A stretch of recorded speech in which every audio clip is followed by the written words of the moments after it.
Layn Credit University. My name is Conrad Layn. The question is, how do you get an 800 credit score?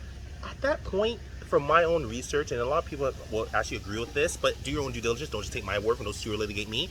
If you have about 740, 750, it's almost pretty much just as good as an 800 or higher, because 800 becomes more of a vanity score. But hey, maybe you want the 800. If you want an 800 or just a high enough score, do this. Understand what the FICO pie chart is. When I say FICO pie chart, what I'm saying is this: 35% of the credit bureau's algorithm that Equifax, Experian, and TransUnion use is payment history.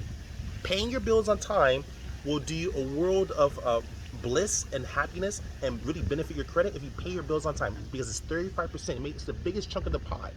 The other 30% is debt you owe, but not just any debt, debt that you pay though. So if you pay your bills on time, as I mentioned before, 34% is payment history, and you have debt and you pay it off, that benefits you. 15% of this beautiful piece of pie is also the longevity of credit, how long you've had credit for. So the longer you've had credit for and show payment history for a longer period of time, see how this adds up? Now you build your credit even further. That's 15% of the credit bureau's algorithm. 10% is new credit. The more credit you acquire, the better it does for your credit, but don't go willy-nilly and over leveraging yourself. Make sure you keep it balanced. But new credit is 10% of the credit bureau's algorithm. The other 10% is a credit mix.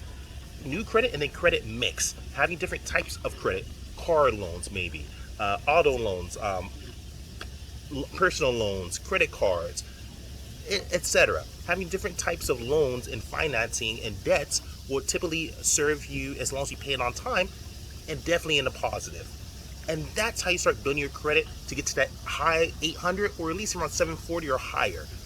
Again, I've noticed 740, 750 is about the same. You get approved for the same benefits, and that's pretty much the ceiling. But hey, if you want that 800, eat your heart out. But again, understand the pie chart of FICO. Like, subscribe, share, Conrad Layn out.